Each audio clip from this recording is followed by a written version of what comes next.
Welcome into the live stream here from McCready and Siskey, powered by Rain Total Body Fuel. I'm Neal. That is Tyler. How we doing, sir? I'm good. Kind of like you, a little bit running with my everything on fire today. I started to say hair. I don't have any hair. Running with whatever. So if you don't have hair, what's on fire? I guess it'd be your clothing on fire. Okay. Kind of feels like you're just running. That's an image I wish I could get out of my head right now. My clothes on fire? Your clothes being burned off of you. I didn't say anything about burning off. I just said they're on fire. Let's go. Hey, I'm fired up. I've had a long day as well, and been busy. My guy, Buddy Stevens, head football coach at East Mississippi, is going to join us here at about 2:15. And look, I can guarantee you this: I don't know what's going to happen from about 2:15 to whenever he's done, but I can promise you this: you will be thoroughly entertained. He is truly one of the funny dudes. And like somebody I get asked all the time, who's a funny guy in the business? You know, Buddy meets that. Buddy is hilarious. He's got some great stories. And he's going to enlighten us on some of the stuff that happens, and we're gonna have a good time with Buddy. He's a stud. So I'm excited about having him on our show today. I did cover one of his national championship games. I think the one with Chad Kelly won it. Yep. That year. We'll talk about it. I went to his, I think 2018 game. Flew to Pittsburgh, Kansas to watch the game. They played Garden City and they won a national championship. Really good game. And went to go recruit Dontario Drummond. And I got to tell him about that story. He'll think it's funny. I guess the one I covered was in Biloxi. Did they play it in Biloxi? They play them all over the place. Depends on the I say it was year. a championship. I think it was a championship. I think the team was from like Iowa Western or something that came in. Yeah, unless they've changed it, they don't have a like a site that's universal for that, like they do some other things. So, you ready to crank her up, dog? Yeah. Here we go. Let's do it.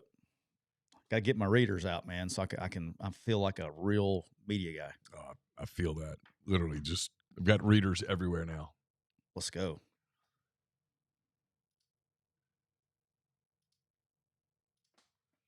Welcome into episode 196 of McCready and Siskey, powered by Rain Total Body Fuel. I'm Neal McCready. That is Tyler Siskey here on this Thursday, August the 15th, a little after 2 p.m. Central Daylight Time. We're brought to you each and every show by Rain Total Body Fuel. 300 milligrams of natural caffeine, BCAAs, electrolytes, and zero sugar. It's got what you need to push the limits and achieve all of your goals. So check them out on Instagram at Rain Body Fuel to learn more. Neal, I'm kind of teasing you over here because I am drinking your favorite Rain flavor, the Harvest Grape. I do love the Harvest Grape. Rolling with a Harvest Grape. That is, to be honest, the only reason I have the Harvest Grape today is I didn't even look to see what flavor it was. I played Rain Roulette today. I've got you drinking Rain all the time. I got Caroline telling me about her Rain every morning. I'm bombarded with Rain. I need to go get some Rain. I'm out of Rain. I need to go. Rain. You know a guy that has Rain in his garage? I do know someone who has it in his garage. I just need some brought. So I just closed my eyes. And whenever I have Rain here, Carson he drinks it. He drinks it. Carson told me today. He goes, "I'm keeping your deal with Rain going." And I said, "How so?" And he's like showing me all the Rain that he had. So it's a part of his pre-practice, pre-working out routine. It will get a look. I need to tell Carson, if we get him on that Red Dragon, Carson may wake up and be like 245 with 3% body fat. He would be ready. He'd be swole. He's got get you going. He's got the 3% body fat down right now. Yeah. Not 245. Yeah. More like 155. All right, Neal, the Cooper Chevrolet chat, it's going to be hot today with our good friend Buddy Stevens joining us. You can take up to $6,500 off or get 1.9% APR or finance up to 84 months. No payments for 90 days. Call the guys at Cooper Chevrolet at area code 256-236-4481. And please tell them that your good friends at McCready and Siskey sent you. Also want to tell you about our good friends at PTG Outdoors. PTG Outdoors is a Caymas boat dealer. They have both fresh and saltwater boats. They sell and service Mercury outboards. They do custom marine electronic installations with Garmin, Humminbird, and Lowrance products. You can get all of your fishing needs, and custom golf cart retrofits will replace all of the batteries with your single lithium-ion battery. locations in Grenada, Mississippi, and Northport, Alabama. You can go to the online store, and I highly encourage any outdoors person to go to this online store. It is loaded. It is awesome. Go to ptgoutdoors.com anywhere in the country, anywhere where you're listening, ptgoutdoors.com, or you can call 662-459-9311. Dude, I had some good news. Brandon's on vacation from PTG Outdoors. I got a buddy that came up to me, heard about the PTG Outdoors, and he's taking his golf cart down there to get retrofitted. And then I had another guy hit me up and said he bought a bunch of stuff on the online store. So let's go, PTG Outdoors. We're getting it rolling already. Let's ride. We're doing good, Neal. It's almost like podcast advertising works. It's almost like it works, Neal. It's almost like it's effective. You know what I mean? I do. I get that question sometimes. Like, does it really work? I'm like, do you know what's cool, though? Think about it, yeah. Is you and I are the same thing, especially on this show, is like we like good people. You know what I mean? Like everybody that advertises with us are good people. And Yes. I like helping out good people. I mean, how good is Bob? How good is Greg? How good is Cole? How good is Brandon? Well, they're good dudes, man. Good people in the McCready and Siskey podcast. I'm juiced today. That's right. Like, look, the rain, I'm not even going to need the rain today. This is one of those 3 cups of coffee days for your boy. Yep. I was rolling low. So, all right, let's get rolling. Before Buddy gets in here, he had a few things. I know you probably saw this. J.J. McCarthy.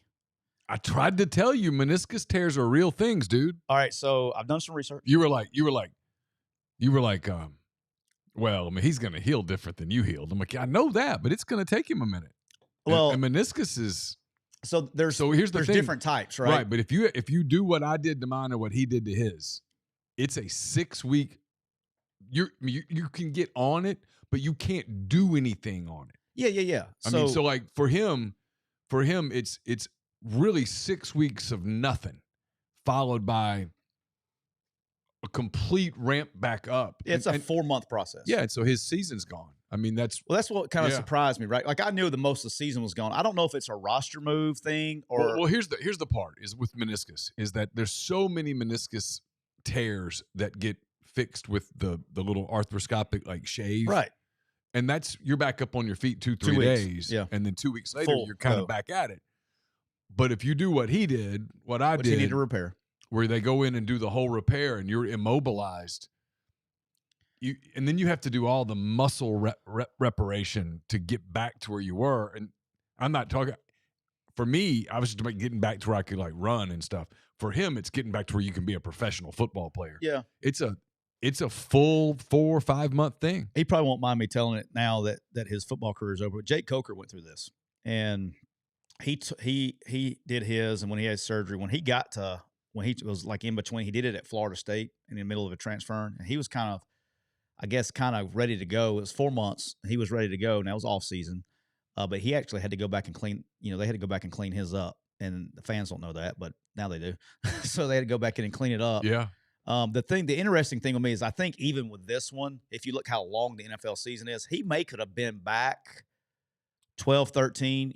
I think I'm curious if like service time or there's anything that they had the investment in him. They didn't want to rush it. I think it's that.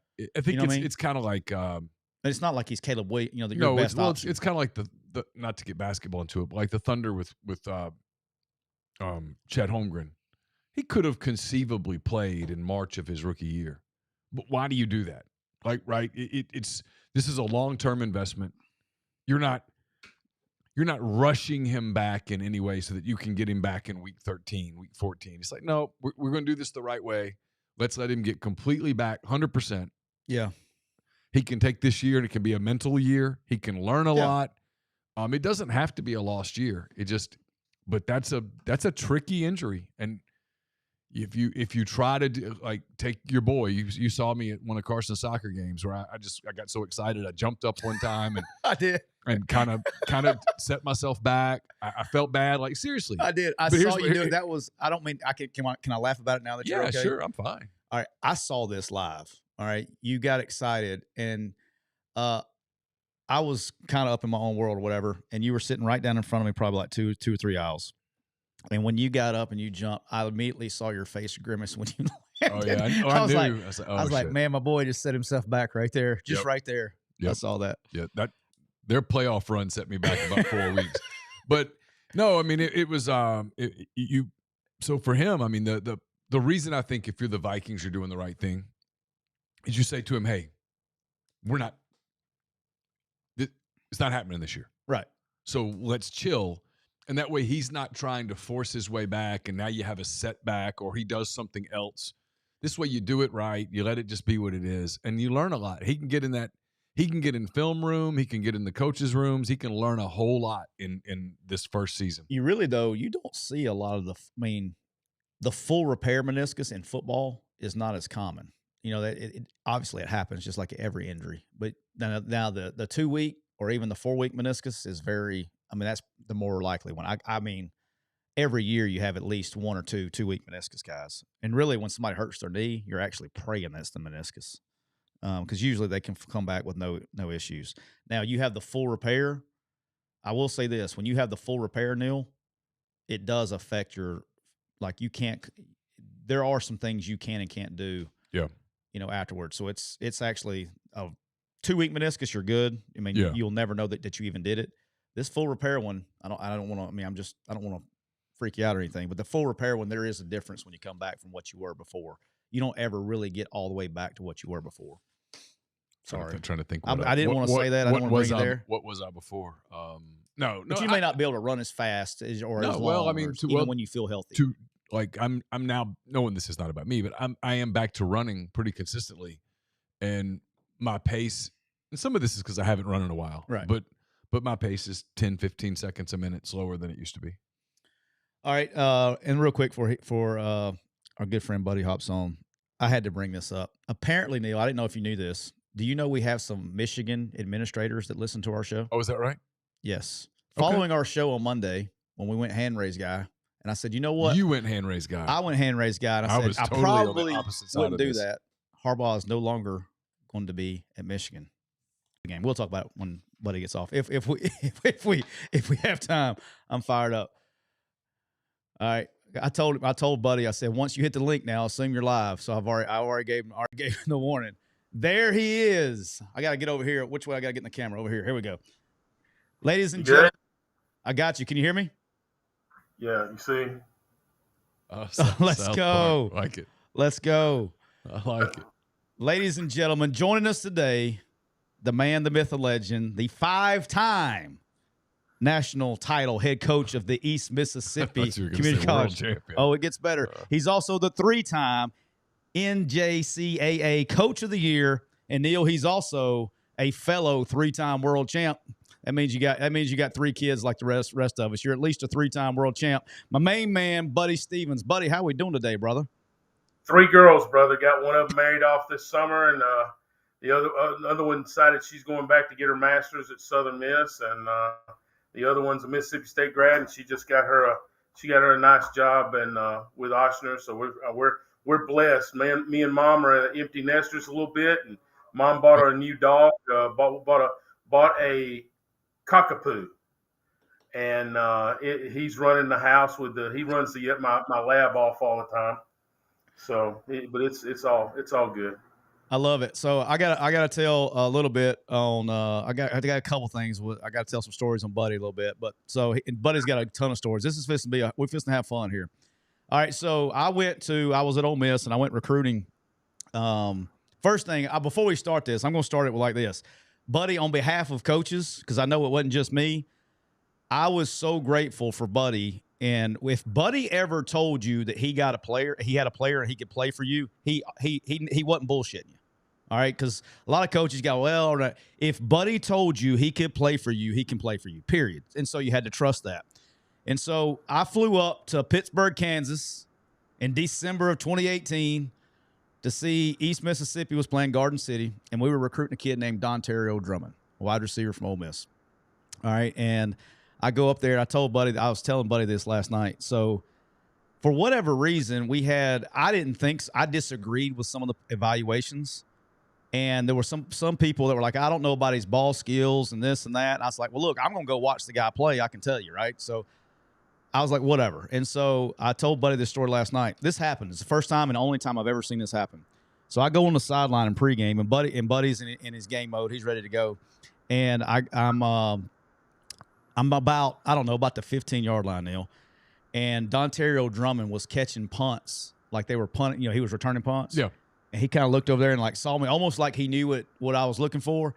This dude one hand caught punts like off the punter's foot, one hand, and threw it back. And then he looked over, and another one came and he took his left hand and did it. I have never seen a human being in my life. And I sat there and went, and I told Buddy last night, I picked up the phone, I called Matt, I said, yeah, I don't think we got to worry about ball skills, boss. I think he's all right. I think he's all right. Not everybody listens. When you bring a kid, and because I understand, everybody's selling their kids and trying to get their kids that scholarship. But the one thing that, me being a high school coach for so many years and then being able to get into the community college level, I always said that I'll deal with people exactly how I want somebody to deal with me when they came. I tell them the truth. And some people will listen to you and some people won't. I guess after a few years, even Coach Saban would listen.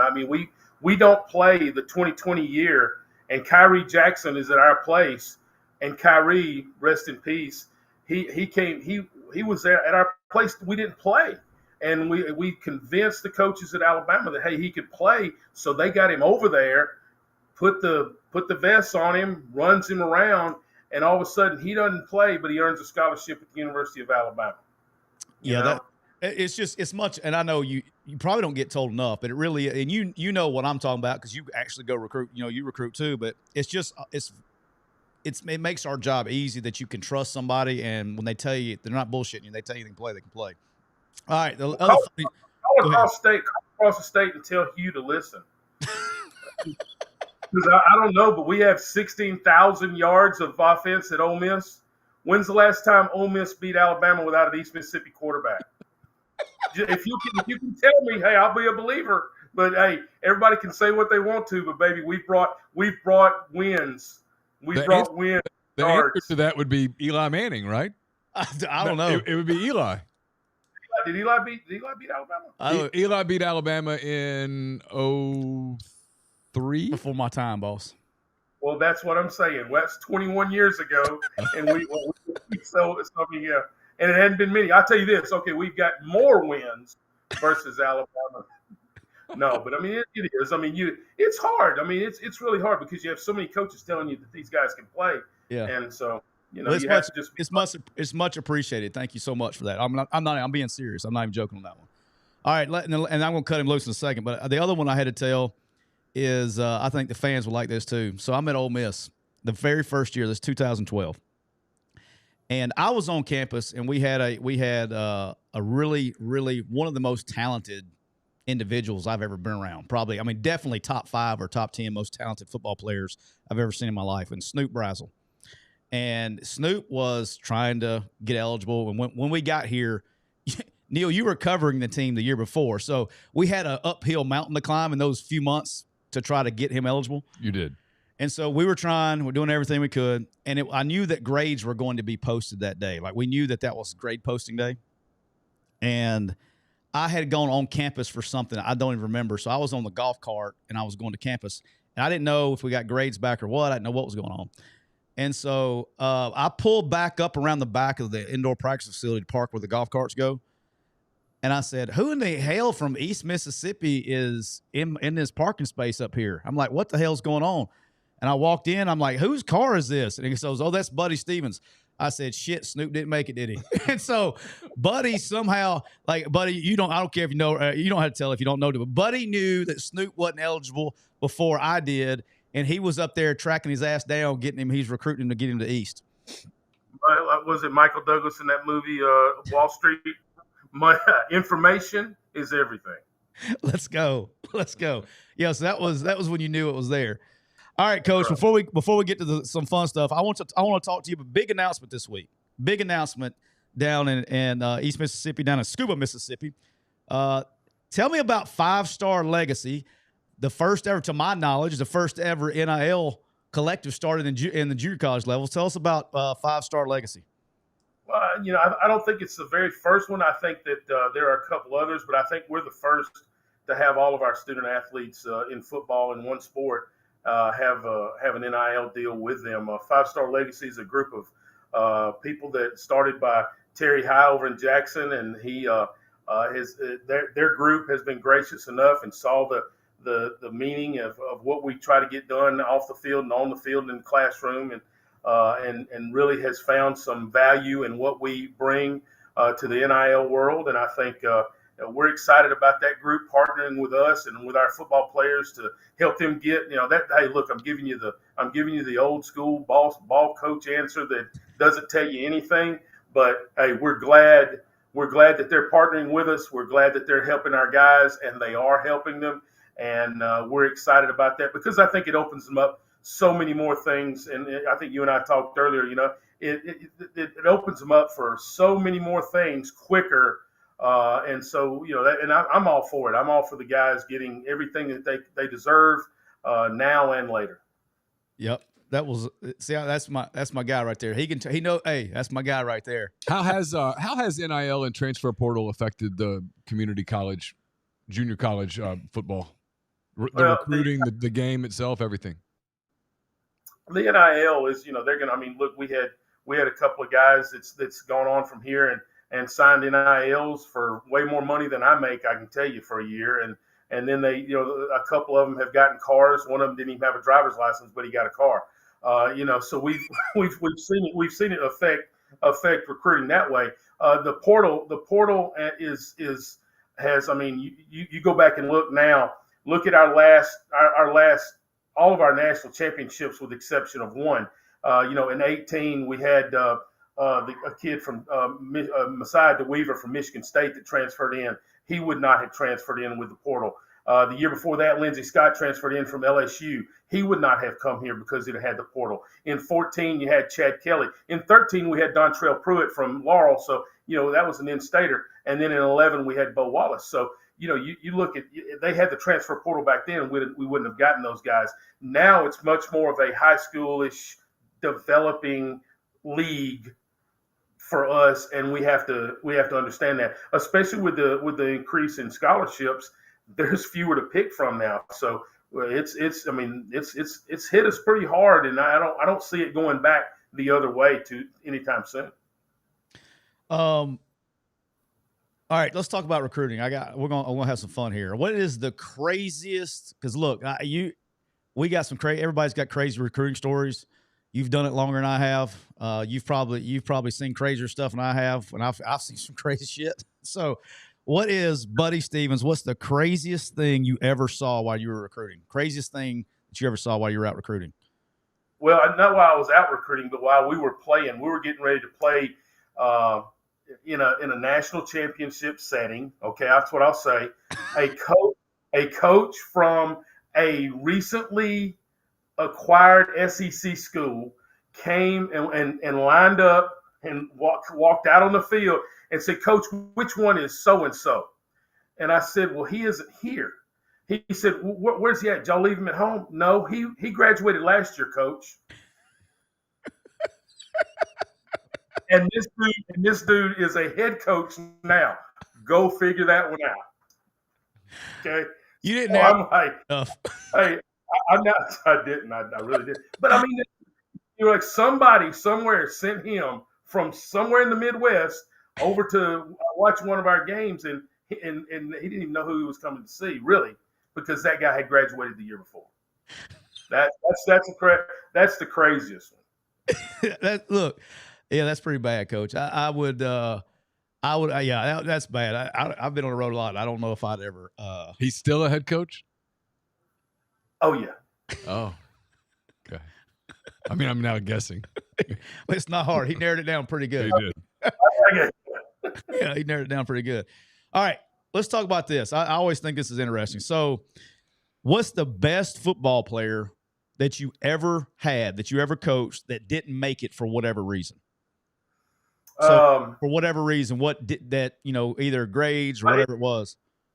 Yeah, when we say make it, I'm thinking make it on past college or whatever, but make it what we would say make it. Yeah. Make it to high accolades, whatever. Yeah. Probably Isaiah Wright by far and away. Isaiah had tremendous ball skills. He was a unbelievable athlete, could jump, could run. and just unbelievable athlete. And he didn't make it to where he could have been. And I think the other one for me is, when I was at Pro River, Jimmy Oliver. Jimmy Oliver was the single best football player that we've ever played with, because he wasn't the most talented. We always used to tell Jimmy coaches at East Marion High School right now, and tell Jimmy, if you'd walk around with a pair of keys on your hip, you'd look like the janitor, because he's just a guy that's walking around. He's looking. You don't know him. He doesn't have this athletic look about him. He doesn't have. He's not loud like a lot of the athletes are. He's just Jimmy. And what made Jimmy so great was that Jimmy not only was a good football player, he made everybody around him so much better. And he does that, now with his life. I mean, he's just an unbelievable person, unbelievable guy, best athlete that we ever coached. All right, and obviously you've coached for a long time, and you've seen some of the best. Who is the best player you ever coached against? Because I don't even that list has to be long. But who you think the best you ever coached? Long, but probably the best person that had the best game was Peanut, Kelvin Ballard, Bolden, and Vic Ballard. In one ball game, Vic Ballard and Kevin Bolden, both of them had a total of 400 yards in offense, and that was the 75-71 game that we had with Steve Campbell and Gulf Coast back in 09, I think. 09, yeah. So a lot of defensive coordinators getting fired after that game? No, there was actually, our defense coordinator was William Jones, who's at Hines now. He took a picture in front of the scoreboard. Did anybody punt? Did anybody punt? I don't think so. Steve Campbell was the head coach, and he started onside kicking every time on the kickoff, because they weren't stopping us. It was but an unbelievable. Hey, you talking about out of that team on that field?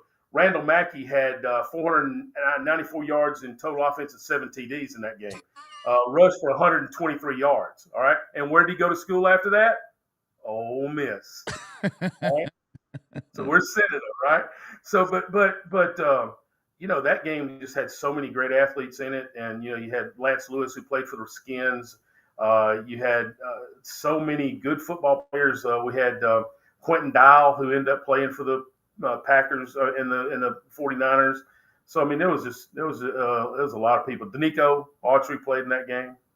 Yeah. So all right. So obviously, when I went to Alabama, we had a good little class there. We got DJ Petway and one of my all-time, he's stud, and then we got one of my favorites of all time, Jiren Reed, who is a freaking. Jiren Reed may be. I don't know if I know a defensive line. Like he came in there, and we had Jonathan Allen. We had a lot of dudes, Deron Payne, all that. Jiren Reed may be the most explosive defensive lineman I've ever laid eyes on. And I'm talking about would knock your ass out. And the deal with him is he practiced hard as hell. Now he's still playing in the league and all that. He's dominant in the whole thing in the league. And he was dominant at Alabama. But he took every rep at practice like it's the first freaking Super Bowl. And he was a stud. But all right, so my question is, dealing with you got to come over to Alabama a lot, and you know Coach Saban really well. What's your best Coach Saban story? Because I know you probably got a litany of them. Matter of fact, I know you do. Which one can you tell? All right, just start with that one. Which ones can you tell? The one I can tell. I was Freddie Roach. Subtext. Freddie Roach, who's assistant head coach there now. His first paying job was for me in 2011 on our staff.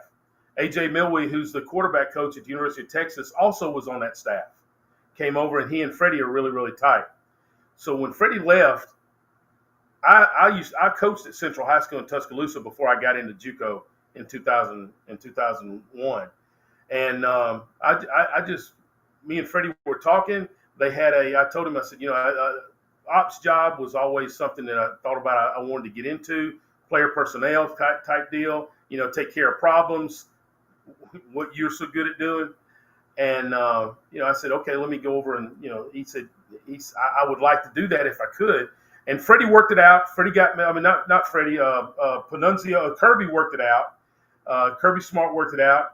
I got there. I'm going to talk to Coach Saban. And Panunzio says, hey, walk out to the middle of the field. They're in mat drills. I walk out there, stand next to Coach Saban. He's walking up and down, and for 35 minutes, he's blowing the whistle, and I'm not even around anywhere in his mind. And I look over to Nunzio, and he's going, "Walk with him, just walk forward."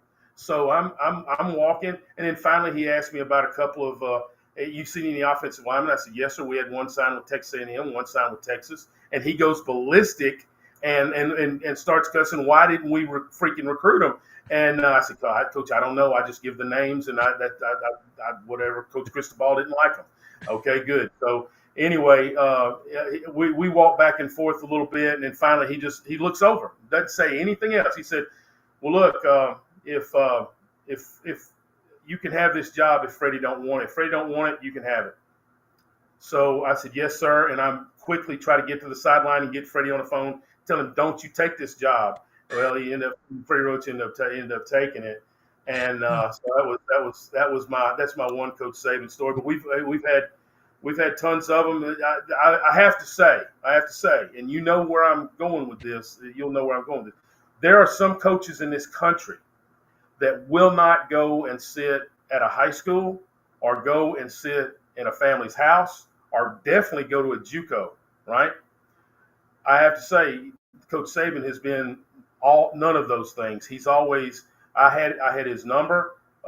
He came here to visit. He went and visited homes. He went and visited. I mean, I guess that must be the old school way now, because now that we've got so many people that just aren't going to get involved in going on those trips. But he was always very accessible. He didn't agree with everything you said, especially now. It was hard for me when we had Tierre Tart, and I take Tierre Tart over to his office one day, and they're talking, and I introduce them, and they're wanting to sign him. Kirby wants to sign this guy, great. And I said, "Coach, he's totally turned his life around. He's doing great. He's awesome. He's everything we want him to be." And within 48 hours, I've dismissed him from the team because he broke a guy's jaw in a fight. And so that was hard explaining to him what happened, Yeah. And so I thought we were good, because in the NCAA you got a 3-semester rule, in the SEC you've got a 3-semester rule to where if a kid doesn't qualify, he has to be at the same community college for 3 consecutive semesters. Well, that screwed him out of that. Well, come to find out, the kids led the NFL and led the Saints in sacks, and I'm smart, real smart. Hey, it worked out for him, though. Is there a coach today, one of the younger guys that, not putting pressure on anybody, but all to hell with it, is there one or two guys that remind you of a younger Saban? Willie Fritz. Willie Fritz can get in and do a great job of recruiting. He does an outstanding job of talking to the guys one-on-one. When he comes in, he wants to know about everything, and it's not fake. He wants to know everything he can know from the position coach, from me about him, and then he sits down, and he's not a come in, flash the badge, and get out the door. He comes in, he sits down, he talks, and whatever speed they have to get out of there and get on, they do. But when he's here, he makes those kids feel like he's one-on-one with them, and they're very important. And that's the one guy I think right now that does a fantastic job of that. How many guys, and I'm curious this, I haven't asked you this, I'm actually genuinely curious, because Neal and I have talked about this before a long time ago on the show, is probably in the last, 6-7 years, you've seen a lot of staffs go away from area recruiting and going more towards positional recruiting, which is kind of what you were referring to just a minute ago. How much is example, if we ever went to Scuba, it didn't matter who was going to Scuba. I keep saying Scuba, East Mississippi, for people who don't know what Scuba is. Every time we would go by, it was so much about relationships, right? And so whether Buddy had a guy that we were recruiting or not, you're going to stop by and see Buddy, see everybody, because Buddy's going to have a guy next year for you, whatever it is, right? I'm curious, how many schools have come in and you've seen a different guy from the different schools all the time, instead of do you know who to call besides one of your old contacts? Are you in a position as a head coach where you don't know who to call sometimes? No, now it's totally changed. Everything's changed. That people don't deal with us anymore. They'll come by. There'll be somebody come by maybe, and they may hit they may hit our athletic academic advisor, who does a fantastic job for us. I mean, fantastic job. But they may come by and hit the athletic academic advisor, but sometimes we don't even see them. They communicate with them now through through Facebook, through Twitter, through DMing them. That's where they're communicating with them now, through FaceTime, through Zoom, through whatever. They don't even have to come to us through us anymore. That's really a thing of the past, is those relationships. Now, the ones that at the other places, those guys will call you and say, "Hey, buddy, what about this guy? What about that guy?" I've got Deke Adams at Arkansas, and of course Coach Freeze and some of the coaches at Auburn and at Alabama with Freddie. You've got those relationships, and they'll call you and they'll say, "What do we got to do?" or what do we need? But the people coming by now, it's so few and far between. If they come by, they're going to see the guy on their own and go to slip off to their room, and they bypass us altogether. How did Last Chance U change your life, if at all? Well, for about 2 or 3 years, I took the family to Universal one year, and you couldn't ride a ride without somebody wanting to take a picture, which was fine. It was good. And then, of course, you get the every now and then you get in line at the supermarket or the Piggly Wiggly down there, and the lady would walk up to you, "I'm praying for you," and I'd say, "So okay, thank you very much." I need it. I promise you, I need it. But it's all in all, it's just something different. If I had to do it all over again, I think you wouldn't give up editing rights. You'd keep a few things in there, right? You wouldn't sign anything off and say, "Hey, no, you can do it unedited. Don't worry about it. You just do what you want to do." But I think again, it's for me, it was just trying to be real, and it's given us some recognition. I mean, we have the largest Twitter account of anybody in any community college in the country at 50,000 followers. I mean, that's pretty good. I know there's a lot of people making money off things that I did in that thing that I need to be making the money off of. Let's go. There's TikToks and stuff got 1 and 2 views, and I'm like, "Oh, hey, I should have done something." I don't know, but it's changed it in a way that it also, I'll be honest with you, it also when all that after all that got done, it's calmed me down a whole lot. You saw you were kind of getting out of control a little bit, and you need to reel it back in, and hey, hold on a second. Don't be that guy, all the time. What was that like to watch yourself be yourself? I mean, you weren't acting, you were being you. Embarrassing. I mean, honestly, sometimes it was embarrassing. Sometimes it was funny. Sometimes you were like, "Oh, dear Jesus, quit being it. You're such a jerk. Don't do that. Don't do this. Don't do that." But I mean, at the same time, hey, look, I knew they were either going to have a series and video me being myself, or they were going to video me getting fired. One of the two. So I didn't want the latter, right? You'll take the first, not the second part.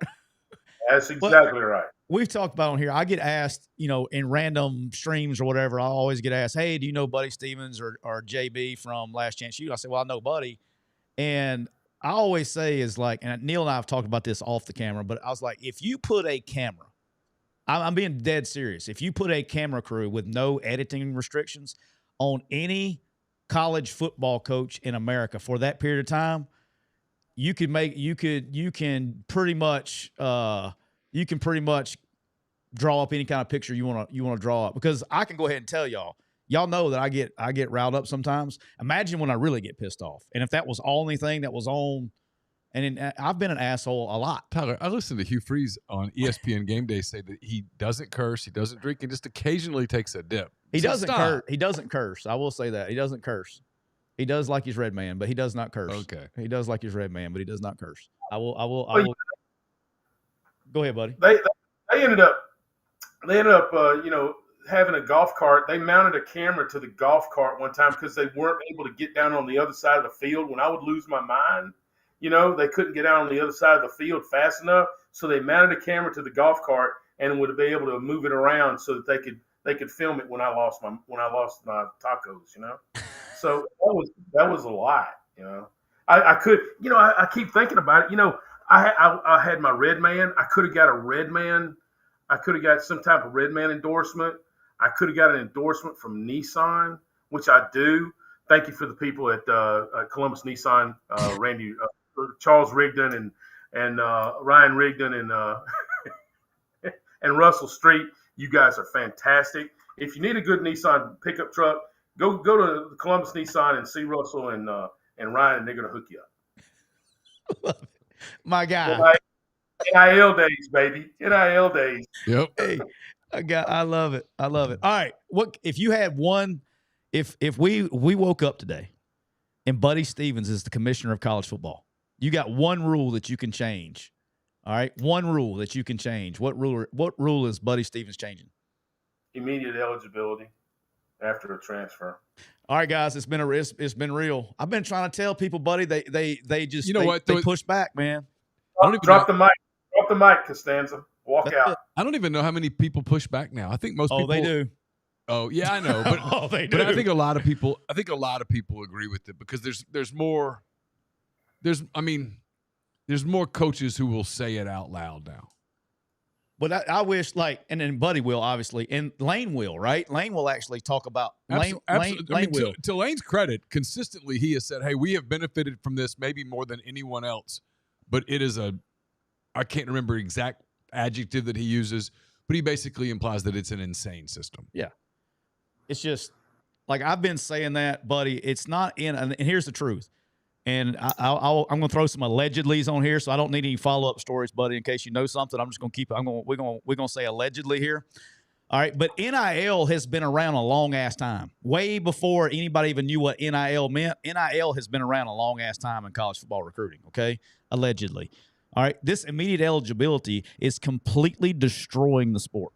It's completely destroying the sport. And everybody's like, oh, it's great. Everything's great. Okay. Everybody wants their snow clouds and bunny rabbits and My Little Ponies, but they don't want to deal with the actual repercussions of their actions. So I know it pisses you off every day, too. I can only imagine. But, I'm with you, dog.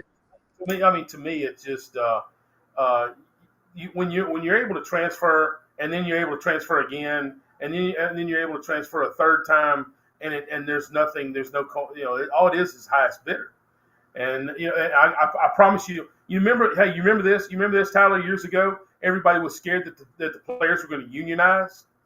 Yeah, now you're begging. Now you're begging for unionization, right?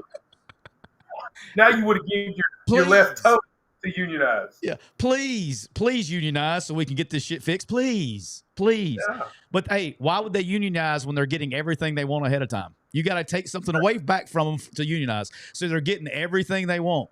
They'd be fools. Yeah. I mean, it'd be like this. It'd be like me telling my kids. It'd be like me giving my kids, hey, Dad, can I have $20? Yep. Yep, you sure can. Hey, Dad, can I have $40? Yep, you sure can. Hey, Dad, can I have $250? Yep. They're never going to get together and say, hey, you know what, Dad? I really don't need this $200. No. Take me back down to 10. Yeah, no, it's not happening. Not happening, dog. Not happening. All right, we're going to have go ahead.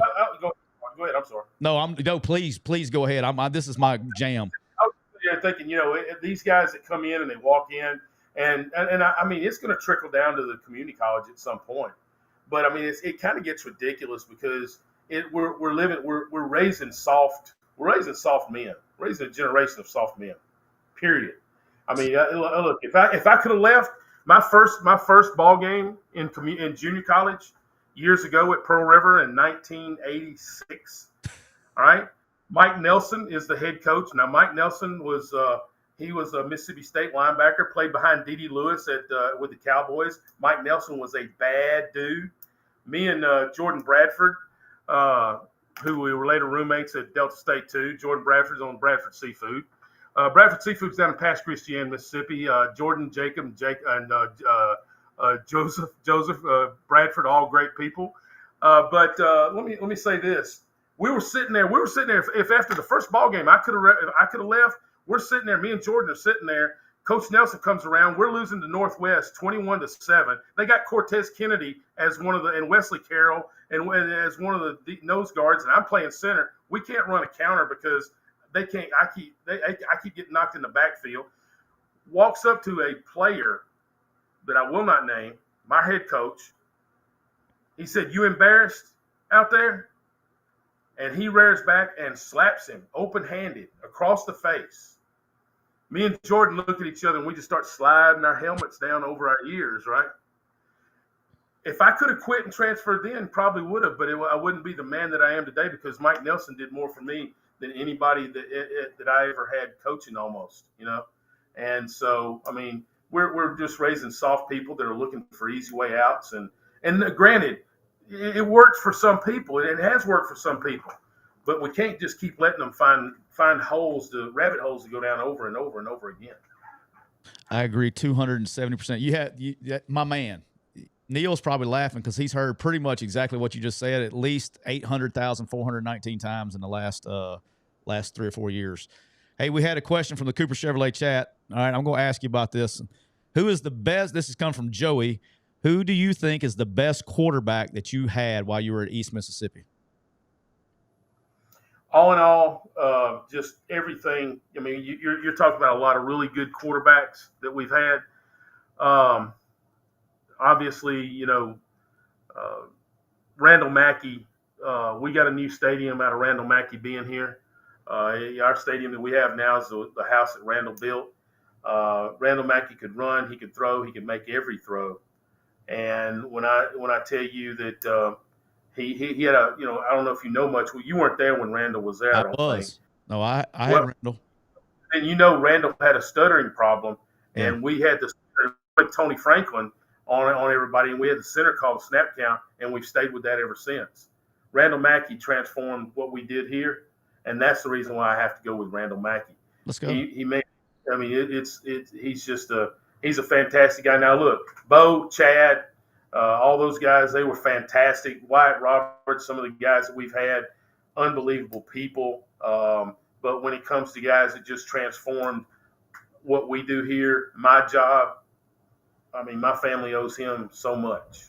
Yeah, when I got here, Bo, we had signed Bo from East, and so Bo was quarterback. Randall, we had moved to running back. He was running back for us our first year in 2012. He's on the 2012 team. Yeah, I didn't remember that. Yeah, love Randall, man, love him. He was a stud. All right, we're gonna have some fun time here. You ready? All right. Does my man Buddy Stevens? First of all, do you believe in conspiracy theories? And if you do, what's your favorite one? The one we're living in right now.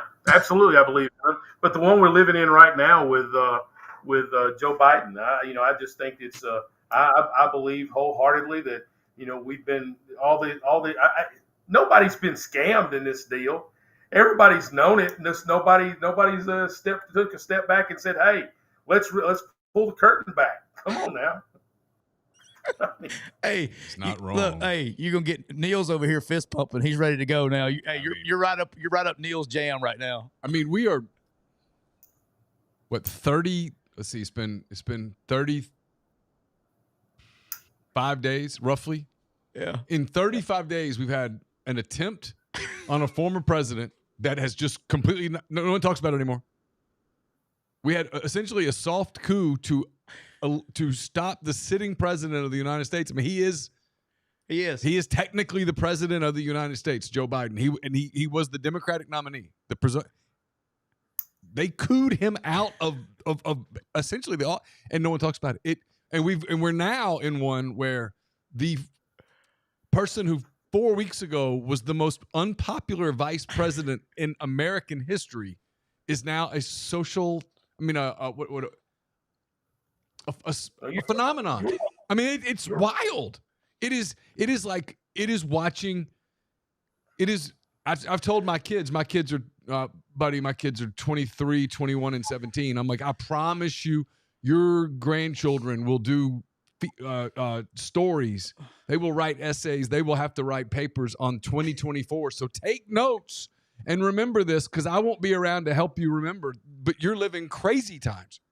We are. I'm not going to hijack the show. We are living crazy times, and there's a rumor that's all over the internet that if it's true, in a month and 3 days, it's going to get crazier. Well, I mean, you can't be just teasing it up. What's they're going to send him to prison? They're going to put the former president and Republican nominee in prison. I mean, they're supposedly they're already preparing Rikers. for a wing of Rikers for Trump. He's going to get a 1-year prison sentence. I mean, if that happens, we are crazy times, man. Buddy, if that happens, can I come coach holders at East Mississippi? I just want to coach the holders. I don't want to coach anybody else. Can I coach the holders? I don't know that we'll have school around here, but if we do, you're welcome to do it. I mean, look. I already, Neal, you're a Yellowstone fan, aren't you? I like Yellowstone. Yeah. Well, hey, when John said to Rip that we're living in, today we're living in a world that's run by cowards, and you remember that? I mean, there's so much truth to that, because ultimately, here's the thing: what are you going to do, Tyler? What are you going to do? What's Buddy going to do? What are we going to do about it? And all we can do is make sure we vote. And that's one thing. Let me tell you something. That's one thing with our guys. I'm going to ring our bell on that. My assistant coaches got busy, and we had 27 guys on our roster that weren't even registered to vote. Okay, and our assistant coaches got those guys registered, got all the mail-in stuff and stuff. And look, that is so important. It is. If you're dealing with young people and you're dealing with them on a level that you can, don't tell them who to vote for. Just give them the opportunity to vote. And our assistant coaches have done a fantastic job. Our athletic academic advisor, Abby Jenkins, who is now our registrar, and Shelley Vogt, who came over from the University of Alabama as our new athletic academic advisor. They all got together, and they've done a fantastic job of educating our guys on the voting, on what's out there. In 2020, when we had COVID, we're the only team in the league that didn't play. In our league, didn't play. Right? That was my choice, and we didn't do that. And that's the one thing that I learned then, that we had so many guys that weren't registered to vote, and they had no idea what was on the ballots. None. So it was our job to say, here's what's on the ballot. I don't care how you vote, just vote. It's one of the things that really drives me crazy about, and I get this a lot. Tyler knows this. I get man, why don't you stick to sports? And I'm like, okay, think about what that statement says. Why don't I stick to sports? To nothing but sports? If we tell everyone in society, hey, stick to whatever the one thing it is that you do. Number one, what a boring society we have. But number two, how ill-informed would everyone be? Yeah. Like, I'm completely agree with you. I think people should be involved. They should know what's going on in the world. They should know what's going on in the country. And then that way, if you're informed, whatever opinion you have, you're absolutely entitled to that opinion. Vote for who you want to vote for. But the whole, well, I don't know anything about it, I'm just going to vote this, or I'm not keeping up with that. That to me, it's about raising soft people. That's a young people are the ones that, frankly, should be the most engaged in what's going on in our world right now. Yep. Because listen, if there's a big old military conflict, they're not drafting us. We're not going. We're going to.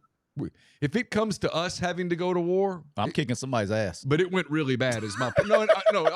All jokes aside, it's the people that you're coaching. Yeah, it's our kids. And those are the people that would have their lives most dramatically altered if something like that were to happen. And so they absolutely should be informed. So when people do the whole, why don't you just stick to sports thing? It's, well, think about what that means. Think about what that means. If I said to a doctor, why don't you just stick to medicine? You can never talk about anything other than medicine. If I said to a dentist, I don't want to hear anything from you except about teeth. It's absurd. You would say that was absurd if I said to Buddy Stevens, I don't want to know anything about what your life, anything at all except junior college football. That's it. Nothing else that you do matters. Not being a dad, not being a husband, not hobbies you may have, thoughts you may have. That's ludicrous. That's the world we live in. We're a ludicrous world. You're exactly right. That's what's wrong. No, we're not serious. Yeah. I come back to what Josh Hendrickson says all the time on another show on this network, the Josh Hendrickson Show. He says we're not a serious country. He's right. We're not a serious country. And sometimes you do have to get serious. Sometimes you have to have serious conversations in your life, in your job with certain players. Sometimes you have to have a serious conversation. 100%. You ever had to have serious conversations with your players? I'm sure there were times that you had unserious conversations with your players. There were those too. But I'm sure there were some moments where you had to have some real serious, and not just about the way they were playing or anything like that, but about what was going on in their world. 100%. 100%. buddy, that's awesome, dog. That is. Yeah, and a boy. I love it. I tell you, that's great. Hey, this one right here, Neal, you can tee Neal up. He's like, thank you for the hanging curve. That's his. No, I mean, I'm probably mad at myself right now, but that's his jam. Do you think Oswald acted alone, buddy?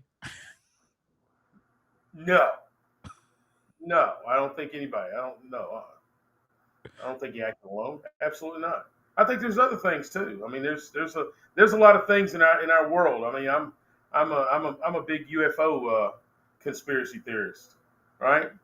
And I want to know what's going on under the ocean.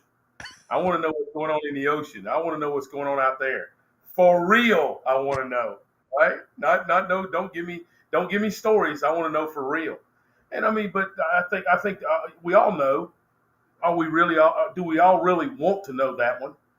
Do we all really want to know if there was a second shoot? Do we want to know if there was, who was involved? Yeah, hey, I do. Hey, buddy, I'm gonna throw my guy on Front Street, my brother-in-law on Front Street right here. I won't mention his name, but I will throw him on Front Street.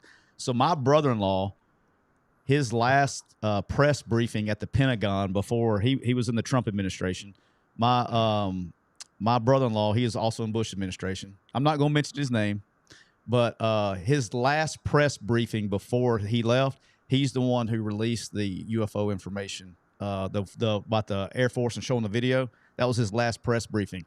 I have grilled his ass trying to find out. Like he won't tell me shit. I mean, he won't tell me anything. Every single time we get together, like we were on vacation this summer, I'll sit him down. We'll start drinking some Diet Millers.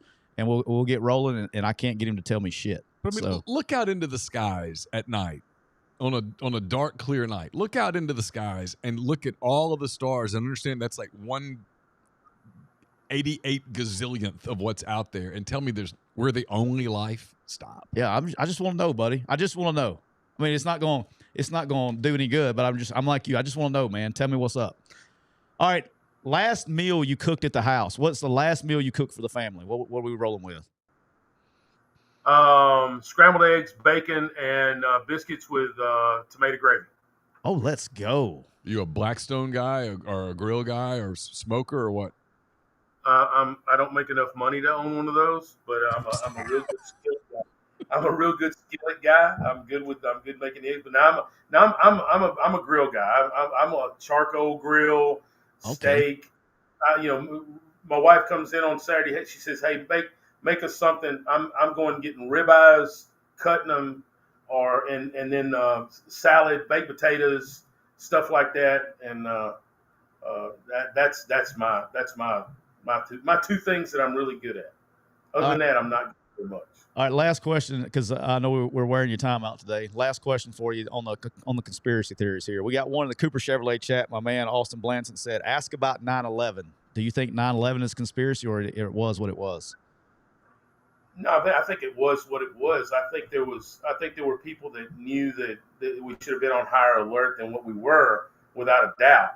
I don't think that there was. I think that there were people that were intent on doing harm, and they were going to do harm no matter what. They coordinated very well, and it happened, and we got caught with our backside showing, and I don't think that there was any conspiracy that anybody knew about it, that it was going to happen on that day. It's just like anything else. I mean, there are warning signs and there's warnings out there, and I just don't think that we took that stuff very serious, and we have a tendency to do that as a people.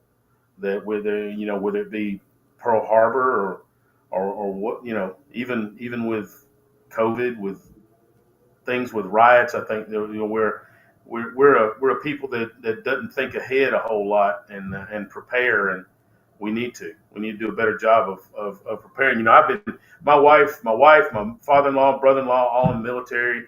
They still, there's still things that I worry about. All the things that we do with satellites and electronics. What happens if those things go out? I got my wife. She knows Morse code. We're going to be able to get along. We're going to be fine. But I worry about you guys if you don't know.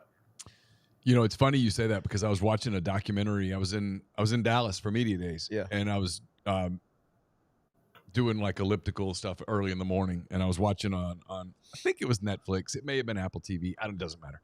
It was a documentary about the Bush administration, basically the day of 9/11, and to your point about not being prepared. On that day, you know, Bush was down in Florida speaking to some school, and they scrambled, and he flew to Shreveport to Barksdale, and then to Nebraska, and then back to D.C. But they were talking about in those initial hours of 9/11, they couldn't communicate on Air Force One. They were literally dependent on when they would fly over a city, they would get the TV reception from like the satellite towers briefly, you know, like if you're flying over wherever, like, you know, Birmingham or Atlanta, then Birmingham or whatever, you'd get that signal for a minute. They didn't really have a full grasp of what all had happened before they landed in Bossier at Barksdale. And, you know, Bush made the comment to his people that we got to get this fixed, basically. In the midst of all that, we're unprepared. We had let our guard down. Agree. Across the board. I mean, that was not one administration or anything. It was just generations of we're immune to this. And to your point, it's one of the big fears that I think people should have is like an attack on our grid system because we're totally dependent on it. After watching the attempt on Trump's life, I'm worried about whoever's going to be the president, you know, because to me, that was total chaos. Yeah. I mean, to say you're going to protect the next president of the United States like that. Did you see one of Trump's latest appearances in North Carolina? He teed that one up for you, boss. One of the women who were assigned to his detail disappeared. She went to breastfeed her child in one of the waiting rooms that was a Secret Service person. Think about that. I don't know if anyone has ever teed you up. I guess I should say his or her child. I don't. Maybe they identify as a lion. Hey, you know we have people identify as a lion. It was a breastfeeding person fed his or her or its child. Yeah, okay. There you go. Sorry. Yeah. Fixed it for you, TikTok. Yeah, thank you. I don't think we have any red lines going across right now. Hey, buddy, I don't know if we've ever had anyone tee my man Neal McCready up any better than you've teed him up. I mean, let's go. I'm talking about Buddy and our kindred spirits. He didn't know it, but we are. I look at him and I go, that's what Mark Hudspeth's going to look like in about 10 years. That's mean.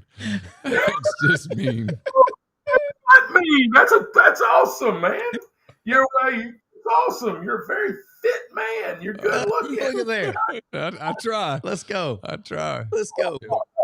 Buddy has thrown you the hanging curve. He's teed it up for you nice and put it in the he's teed you up all night long. All right, someone in the thread wanted to know who your quarterback's going to be. Have you decided who your quarterback is? Yeah, the guy that would probably there's a couple of guys. We've got Carter Hankins from Wayne County that was at Gulf Coast last year. We've got Cole McCarty, who's from Kennesaw State. And then we got the offensive player of the year last year in Ty Keys. He's back with us for another year. He went to Louisiana Tech and came back. It's a really good quarterback room. It's a really good quarterback competition. We're excited about it. And, kind of waiting to see who takes over and wins that position. But that's our three guys that we got going right now. How long before? And all great kids. How long before? And this is a coaching question. I know we've had fun. How long before the first game how much reps do you think you need to have with your team I know every coach is different, before you name a starter and tell your team is a starter? How much time do you feel like you need before the first game to make that announcement with your team? You don't have to make it publicly, obviously, but with your team so they know. Well, I think at this level, and okay, I think my team trusts me enough because we've got the resume, right? Right. I think they trust enough to go, hey, coach knows what's best. If you're in a situation where coach may not know what's best, or it's an older room, Yeah. juniors and seniors, I think you might have to have a little bit more. But for us, I think we're, when at whatever time is good, the week of maybe the Thursday before, the Sunday before, or whatever. But I think now they believe. I really think our team believes in what we're doing and believes in me. And if coach says that's the right guy, then we're good to go.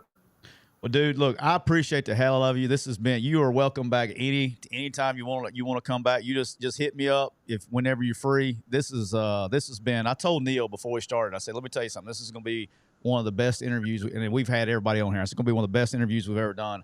I think it was great. I thoroughly enjoyed it, and I wish you all the success in the world at East. I love you to death. I think what you do and your coaching and your program is second to none. I hit 5-time national champion. I hit 3-time coach of the year, but your winning percentage is what, like 891, 900, something like that since you've been coaching?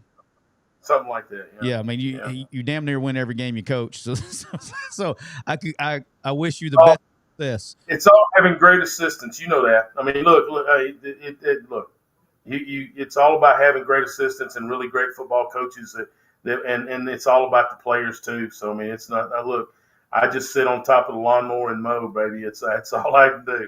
That's all I can do. It's all about those coaches. And I wish everybody could meet all our guys. I wish everybody could see all the guys that's ever coached here, because it's a long and an illustrious line of guys that have come here that are really, really good people and really good coaches. Dude, I appreciate it.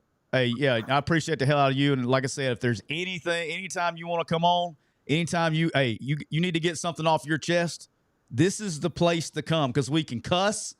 Hey, we can do everything on here. We have to be. That's why we push you to 2:15. So I can't cuss for the first 5 minutes, or YouTube will kick us off. So we got a 5-minute buffer. That's why we do our ads and our pre-show to get that worked in, and then it's cut loose. So anytime you need to rip somebody's ass, you're more than welcome to come on here and do that.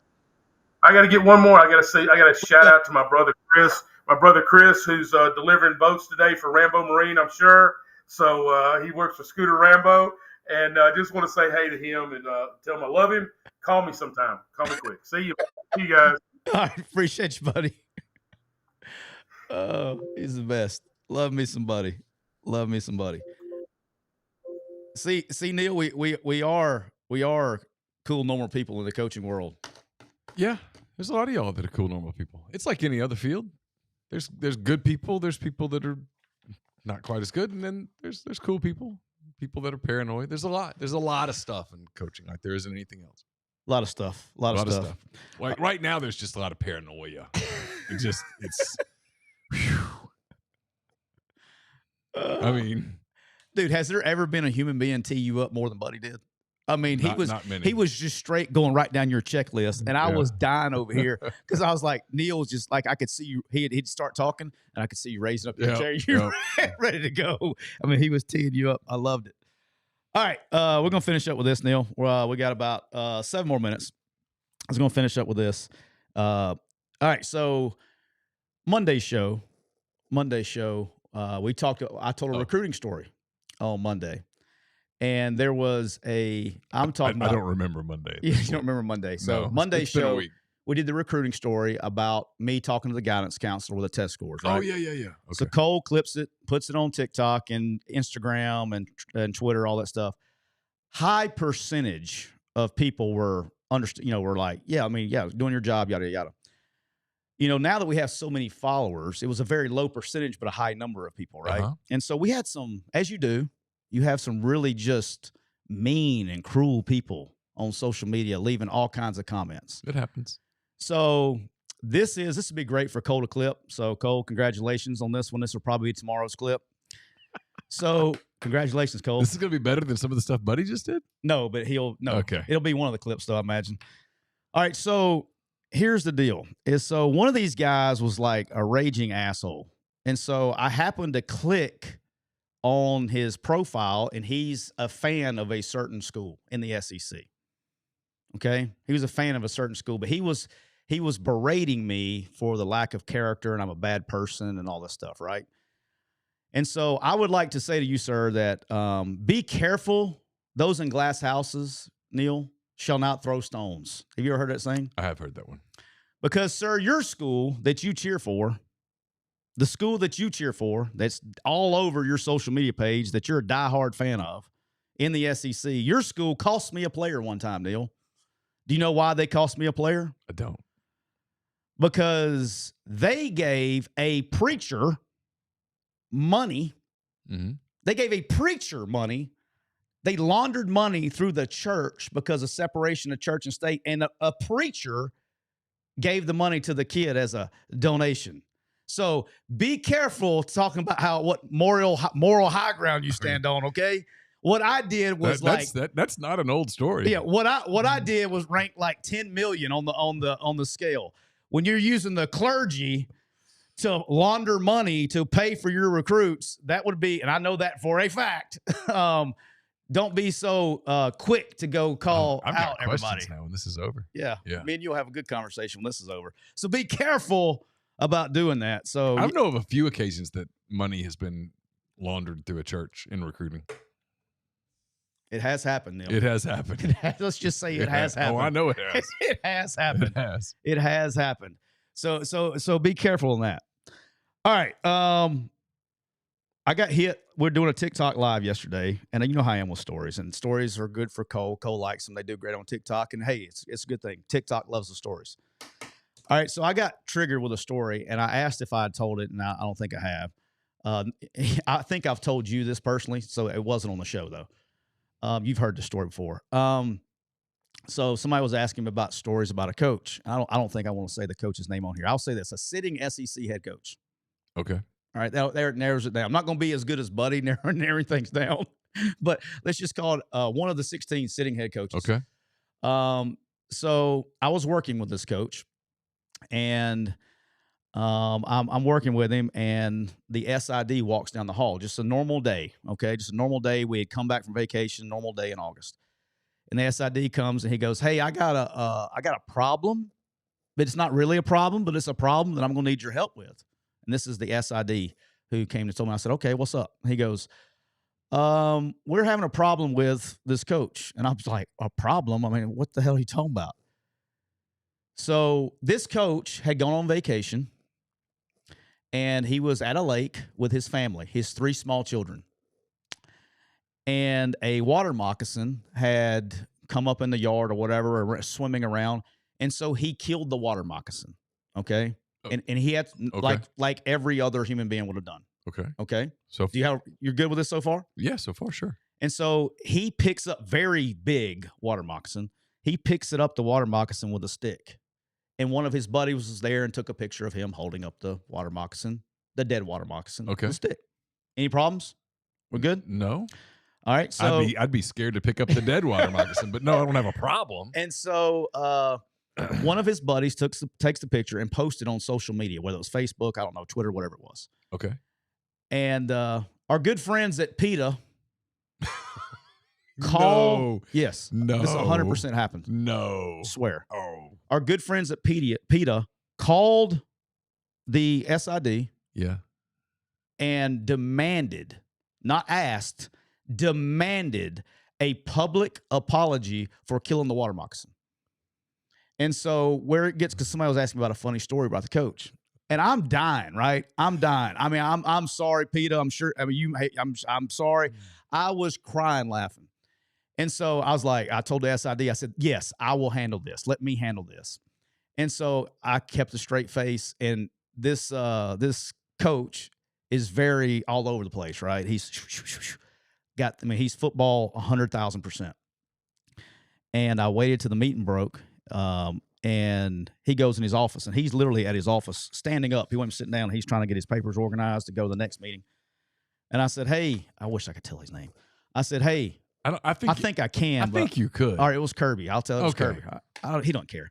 All right, so it was Kirby. And so I go in there. Otherwise, people are going to just they're going to keep guessing. So it was Kirby. All right, so I go in there, and I was like, I kept a straight face. I was like, Kirby, we got a problem. And the SID was with me, and SID was Jeff Puritan, who's now the AD at Arkansas State. He kept the straightest face too. And he's looking, he's like, what? He goes, I said, you're going to have to make a public apology. And so Kirby, I let it sit for a second. So Kirby's immediately just racing through his mind like, What I do. What I do. He said, you know that picture, that water moccasin you killed over vacation? He's like, yeah. I said, PETA wants you to make a public apology. Dude, I have never seen the stream of words that came out of his mouth. I don't know if I've ever seen Kirby Smart laugh as hard in my life. And I mean, just crying, laughing, right? Yeah. And so Jeff is an SID. He's unbelievable at his job. Very good at what he does. First ballot Hall of Famer SID. I love Puritan, right? Yep. And Jeff then goes in and does his SID thing, and then basically responded to PETA saying, our assistants can't speak to the media or can't do things. So he used the can't speak to the media deal that the reason he couldn't do it. But yeah, PETA wanted him to issue a public apology. You can actually find this photo on the internet. I think it's still out there.